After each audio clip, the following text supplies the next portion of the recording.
This is October's Get Ready With Me, and I'll be recapping the month in terms of my bipolar. And you might already know my husband had to have spinal cord tumor surgery this month. So it's been very busy, and I'll let you know how that's affected me as well. Hi friends, it's Jess with Our Bipolar. Welcome back to my channel. If you're new here, just a little bit about me. I have bipolar 1, and I was diagnosed 26 years ago when I was a sophomore in college. Okay, we're gonna get through this. It might be a little rough. I'm in Baltimore right now. My husband had surgery at Johns Hopkins Hospital on Monday, October 28th. So it's now Friday. We've been here about 5 days. And I'll give you a little bit of background on the surgery in case you haven't seen my community post here on YouTube, or maybe you don't follow me on Instagram. But I'm gonna get into it. I've already washed my face, double cleansed, I've put on moisturizer and tinted sunscreen.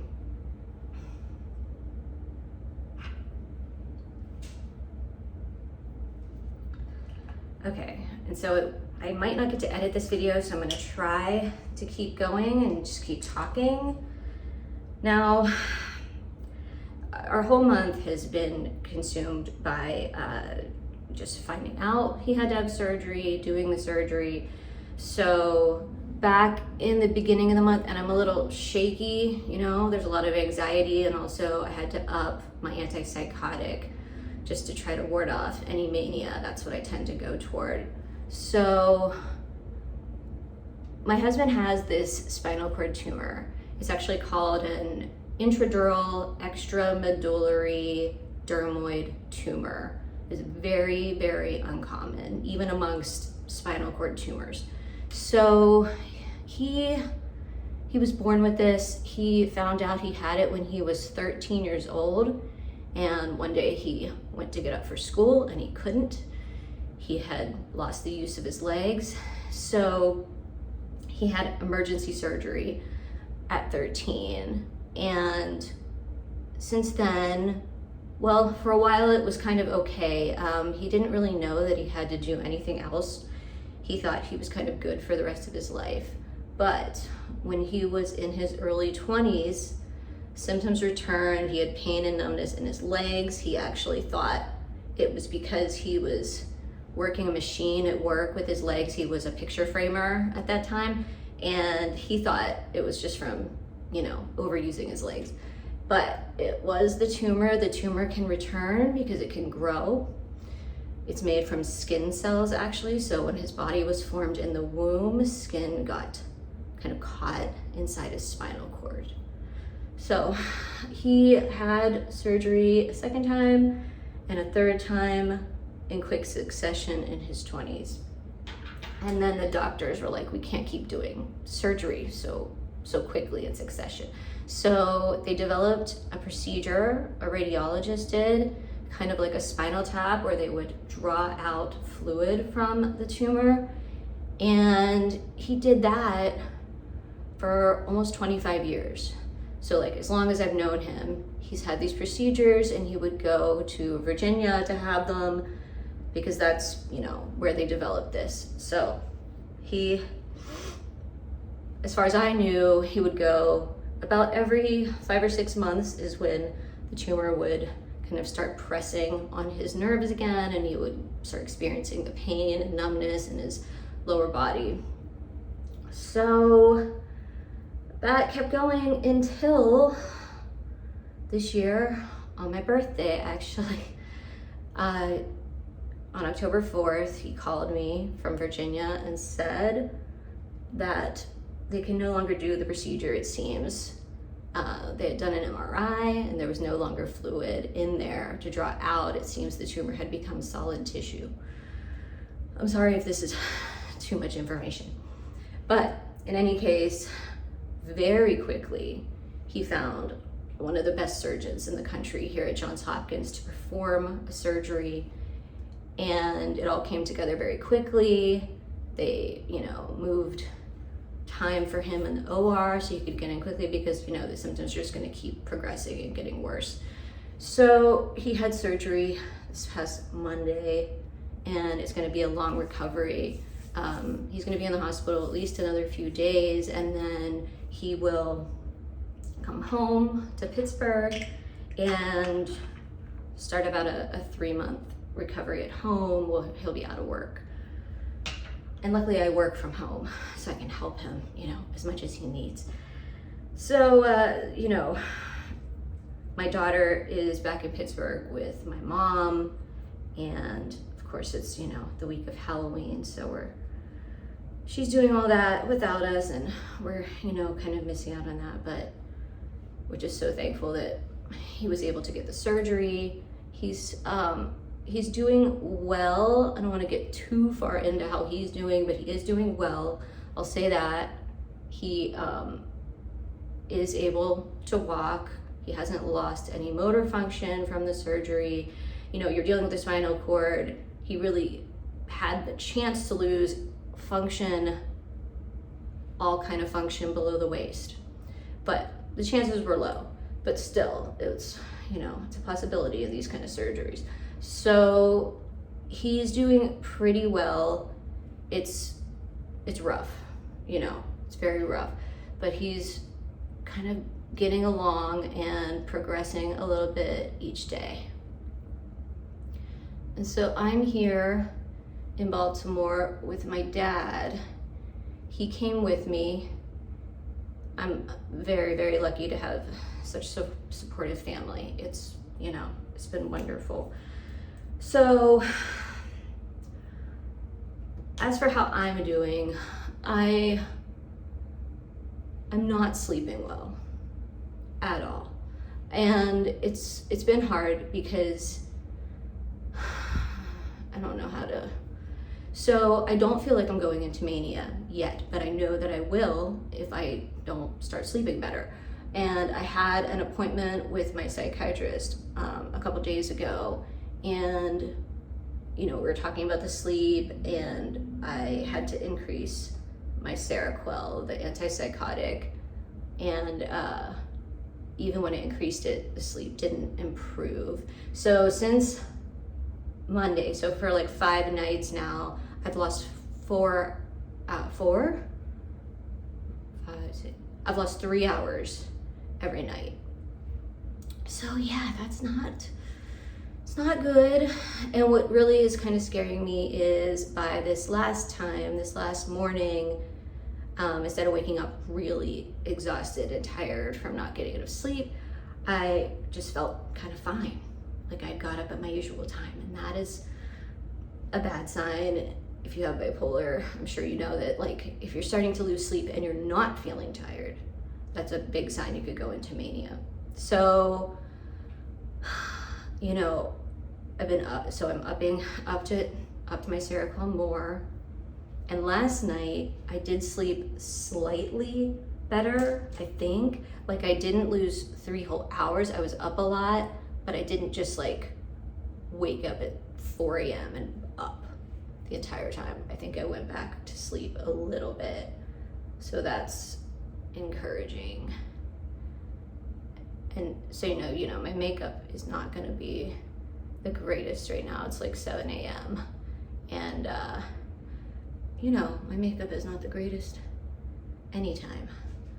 But just giving you a little glimpse into my life, and this is what I do. You know, and plus I don't have a lot of time right now to be filming. So filming while I'm getting ready is really the easiest thing. So, you know, it could be worse. It definitely could be worse. It's just I'm not where I would like to be in terms of bipolar. I wish I was just doing a little better, getting more sleep. But, you know, I just don't want to go home and go into mania and be having, you know, taking care of my husband. You know, how am I going to do that? All right, I use this kind of bronzer contour because I still have some extra weight on me from Seroquel. So it's like trying to hide it a little bit. give myself a little bit of a jawline. So, you know, I've actually been working a little bit this week. Just, you know, there's a lot of downtime. There's a lot of just sort of sitting. My husband's sleeping a lot and he's resting. He needs all his rest. So I've been working like a couple hours each day, but today I am off. So I won't have to do that. And, you know, the people at my work have been amazing. There is a lot of anxiety coming up. You know, my husband will be out of work for about 3 months and he doesn't qualify for disability. They said his tumor is a pre-existing condition. It's like, yeah, we know he was born with it. So he doesn't qualify for disability. So there's the financial anxiety. We don't even know exactly how much the surgery will cost yet, but our insurance is very good. I've seen some, you know, preliminary estimates, and I think that's okay. It's more like him being out of work for so long. This is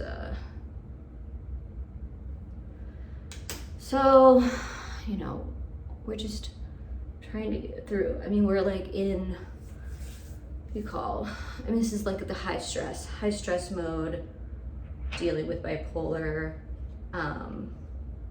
and I'm trying to like still do all the things while I'm here in Baltimore. I'm not doing it all that well, so I'm still trying to like eat regularly, semi-healthy food, you know, getting exercise. I'm trying to like go for walks a little bit here and there. We've done a little bit of yoga in the hotel, but I'm definitely not doing what I usually do at home. Like I go with my dog almost every day and we do like like 2.5 miles walking and running. So, you know, the activity is down. Maybe that's also hurting my sleep, but I just, you know, I need to be at the hospital. The hospital has been great. The surgeon is amazing. And it's funny because the surgeon, she's the same age as me. She's about the same height as me. So she's like, we're both little. In a way, I'm so thankful because if he needs to have another surgery, he's not going to be in a position like he was in the past where the surgeon is retired.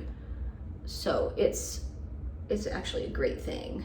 And she's, like I said, she's one of the best. And the fact that she took him on just like so quickly. See, she normally operates on kids, not just kids, but mostly it's kids who present with these tumors, just like Bryan did when he was 13. So, you know, she took him on, she made time for him. I mean, she would have, like her normal scheduling would have been in January, and she made time and moved for him. I mean, it was just like, it all worked exactly the way we would have wanted it to. And, you know, life is not always like that. So let's see how this hair looks. Probably weird.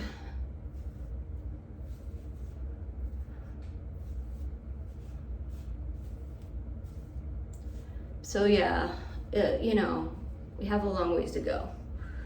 I have a long ways to go as well. I'm really trying, and I'm, you know, definitely like staying up on my meds and all of that. I just, I'm tired. I'm tired, of course, but you know, seeing my husband, just like what I'm going through is, you know, there's no comparing here. We don't need to, they're obviously very, very different things. I need to stay well to help him and to just be well for myself and my daughter and all of that. And I'm trying, but these are kind of, well, they're extraordinary circumstances. So there's bound to be some hiccups with bipolar. I'm hoping they're just hiccups. I mean, what do you guys do when you're under kind of extraordinary stress? Things like this happen. There's, you know, there could be a death in your family. There could be, people could lose their, you know, could lose your job. Anything that's like an extraordinary amount of stress. Like, let me know in the comments what you do, because it could really help me right now and help, you know, lots of other people who see it. All right, I think I'm done. Thanks so much for watching this video. I'll try to keep you updated on what's going on, either in a community post, Instagram. Maybe I'll do another video in a little while. So, all right, thanks for watching this video, and I'll see you in the next one. Bye.